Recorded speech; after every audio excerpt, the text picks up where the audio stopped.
Warning: our YouTube channel and its videos may contain scenes, language, and content that may not be appropriate for all audiences.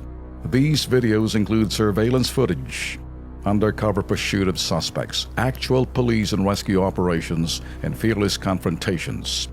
If you do not approve of the content, please do not watch our videos. If you wish to continue, we strongly advise that you proceed with caution. Viewers' discretion is advised. Tatlohong kasambahay ay dito sa Antipolo City po yan. Minamaltrato raw ng kanilang amo. Puro mura at masasakit na salita ang ipinapakain daw sa tatlo na kasambahay. Na kinilalang sina Ina Sikala, si Annalyn Nieves at Romeo Diga ng kanilang among si Emelita Ocbena.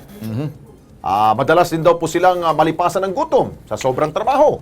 Maging ang 15 anyos na si Ina Sikala ay hindi daw nakaligtas sa matinding verbal abuse ng among babae.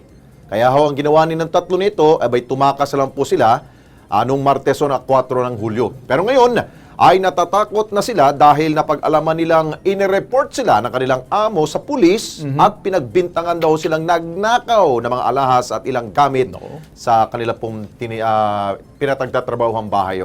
Okay, kasama natin si Ina, si Annalyn at si Romeo. Sino ba yung minor de edad dito? Pakitakpan ng mukha mo dahil minor de edad ka dito. 15 anyos to. Okay, si Annalyn muna. Annalyn, ano bang punot dulo kung bakit mainit ang dugo sa inyo ng amo ninyo? Yung pag naglilinis po kami, linis kami ng linis maghapon. Pag nakikita po kaming nagpapahinga, lalo pong galit na galit. Ayaw po nilang nagpapahinga kami. Ano ba tong amo ninyo? May edad na ba o bata pa? May edad na po.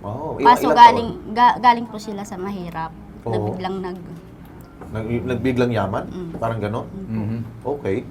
Pero verbal abuse lang, hindi naman kayo sinasaktan? Hindi naman po, Oo. pero dinuduro-duro po kami. Anong Minumuro. pinagsasabi sa inyo? Sabi, putang ina nyo. Easy lang ho. Ganun na lang. Sabihin ng PI kung nagmura. Nagmumura. Opo, So ganun. So hindi nyo hindi nyo maatim yun. Opo. Kaya po, doon po kami lumayas. Ikaw naman, Nag-garden po ako sa umaga, nagdidilig po ako ng mga halaman. Tapos, simulang umaga po, nainitan po, tsaka sa hapon, na ulanan naman po. Hindi po kami pinapahingahan. Oo. Hindi rin kayo pinapakain. Ang kain po namin alas 2 ng hapon. Alas 2 ng hapon. Almusal namin alas 10. So lipas na. Opo. Nalilipasan kayo. Okay, ikaw naman, si Ina, bilang ikong bunso dito sa mga kasambahay, ikaw rin ba ganun rin dinanas mo? Opo, kasi po nauna po ako sa kanila eh. Magtatatlong linggo na po ako. 2 beses na po ako minura-mura po, umiiyak ako. Tapos po, muntik na po kompasin ng hanger po. Kasi po, nagtapat po ako sa kanya. Sabi ko po, ma'am, hindi ko po kaya ang trabaho, ma'am. Babayaran ko na lang po yung pamasahe, ma'am. Tapos sabi niya daw, parang panluloko daw po yun. Sabi ko, babayaran naman po, ma'am. Ayaw niya po napalisin ako. Tapos sabi niya sa akin, nanununtok daw po siya ng mukha, ganun po. Mga ilang taon na ba kayo nagtatrabaho dito sa amo ninyo? Bago pa lang Ocbena? po. Mahigit 1 linggo pa lang po. 1 linggo pa lamang. Opo, kaming dalawa. So ibig sabihin, nung kayo'y dumating doon, walang iba silang katulong bago kayo talaga? Kampo kami. May pinalitan kami, tumakas din po. Ay, so may history na talaga? Opo. Okay. Marami na po ang tumakas sa kanila. Grabe Ben, no? Boy at saka Oo. So, kasambahay din. kinukuha ho namin ang side ng pamilya Ocbena, lalong-lalo na ho yung kanila pong nirereklamo ang amo na si Emelita. Ma'am Emelita, kung kayo po'y nakikinig, bukas po ang Kilos Pronto sa inyo pong panig ho. Dahil ito po'y pinapakinggan mo namin, reklamo ho, laban sa inyo. I don't know, kung talaga hong medyo masakit kayo magsalita, dapat nga ho, Ma'am Emelita, huwag ko ninyong ganun-ganunin po ang mga kasambahay. Dahil sila po'y makakatulong sa inyo. Diba? Isipin ho natin, sila po'y nagtatrabaho sa inyo at dapat ayusin ho natin pagtrato sa kanila. Kung meron silang kamalian, sa pagsabihan, hindi po yung bubulyawan mo at mumurahin mo, di ba Ben? Para silang Arabo nito. Yun. Parang Arabong amo.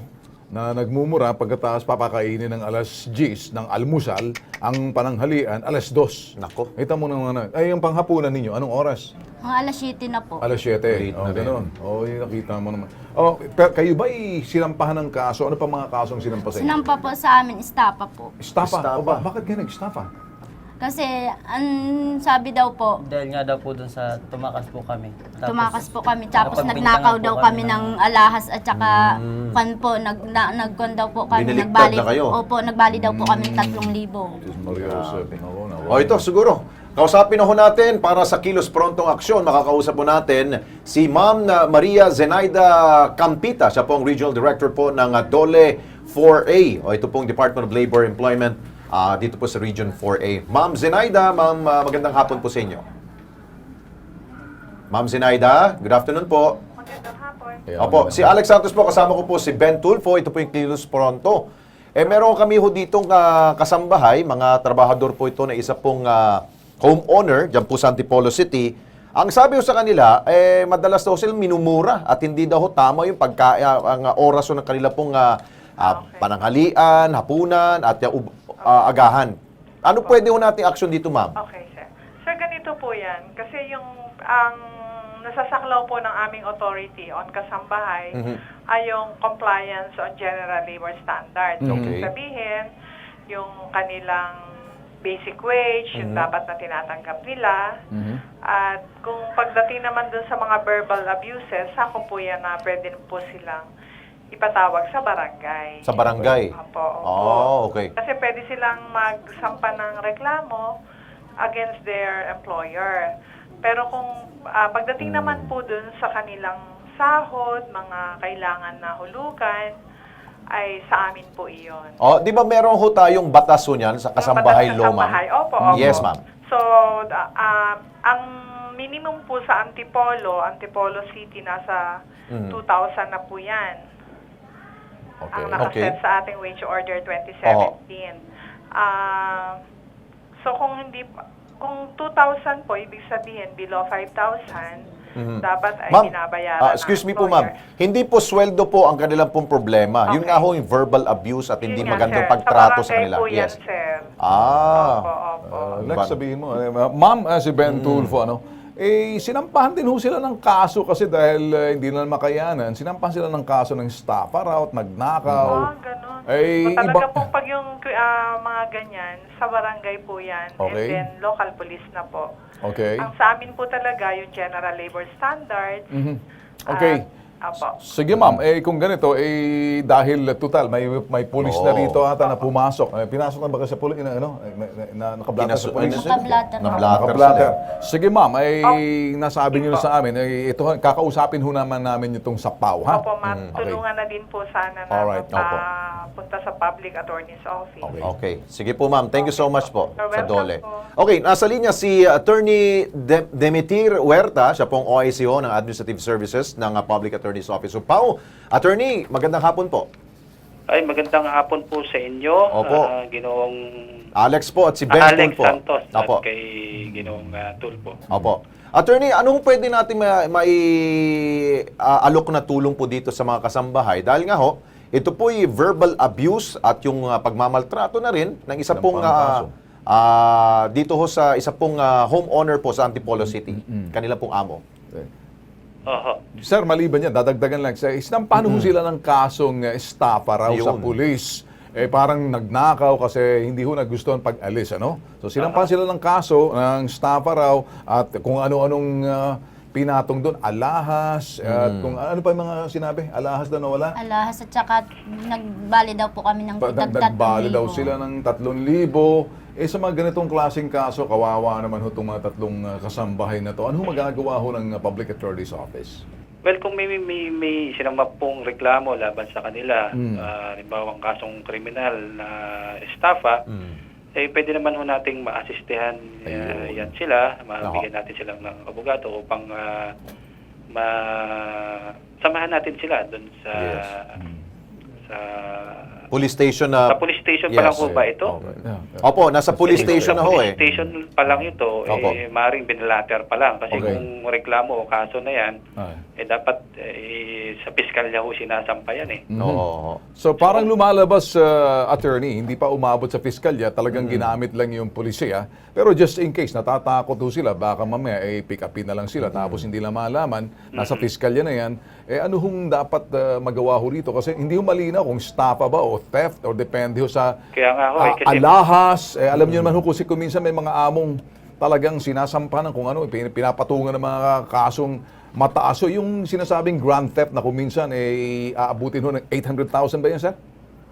Yung Oo. parang ganyan na hindi Kasi makapagpiyansa. kung ganyan no na papalabasin nung amo na may kinuha daw, may nawala, kadalasan po ang nagiging kaso ng kasambahay, qualified theft po. So kung ganyan no mangyayari, hindi naman ho sila basta-basta na pwedeng hulihin ngayon ng mga pulis dahil maaaring siguro yung allegation matagal na nangyari yung pagkuha o nawawalang matagal na siguro nawala yung mga sinasabing bagay. So Opo. hindi naman sila, wag sila matakot at hindi naman Siguro pwedeng basta-basta. siguro Yes. Opo. Attorney Huerta, mas maigi siguro ho sir na para maprotektahan po ang kanila pong karapatan, kami po ay dudulugo sa inyo, sasamahan ho namin silang tatlo para at least meron silang abogado. Para in case po na tatawagin po sila ng pulis, Tama. meron po tayong abogado na susuporta ho sila sa suportang legal po. Tama po yun. Yes. Mas maganda nga ho na papuntayan na lang po nyo dito Yes. sa amin para nang sa ganon, hindi lang maprotektahan yung karapatan nila, kundi magabayan pa namin sila kung ano pa yung pwede nilang gawin. Yun. Pwede rin po silang mag-counter, kontra-demanda doon Tama po sa po. amo nila. Dahil verbal abuse at yung maling pagtrato sila nitong amo ho. Tama po, pwede hong masampahan talaga ng reklamo Yes. yung amo nila. Okay. With that, attorney, thank you so much po. Walang anuman po. Okay. Yun. Sasamahan na lang namin kayo, ha? At least, meron na tayong abogado na puprotekta sa inyong karapatan. Okay? Okay.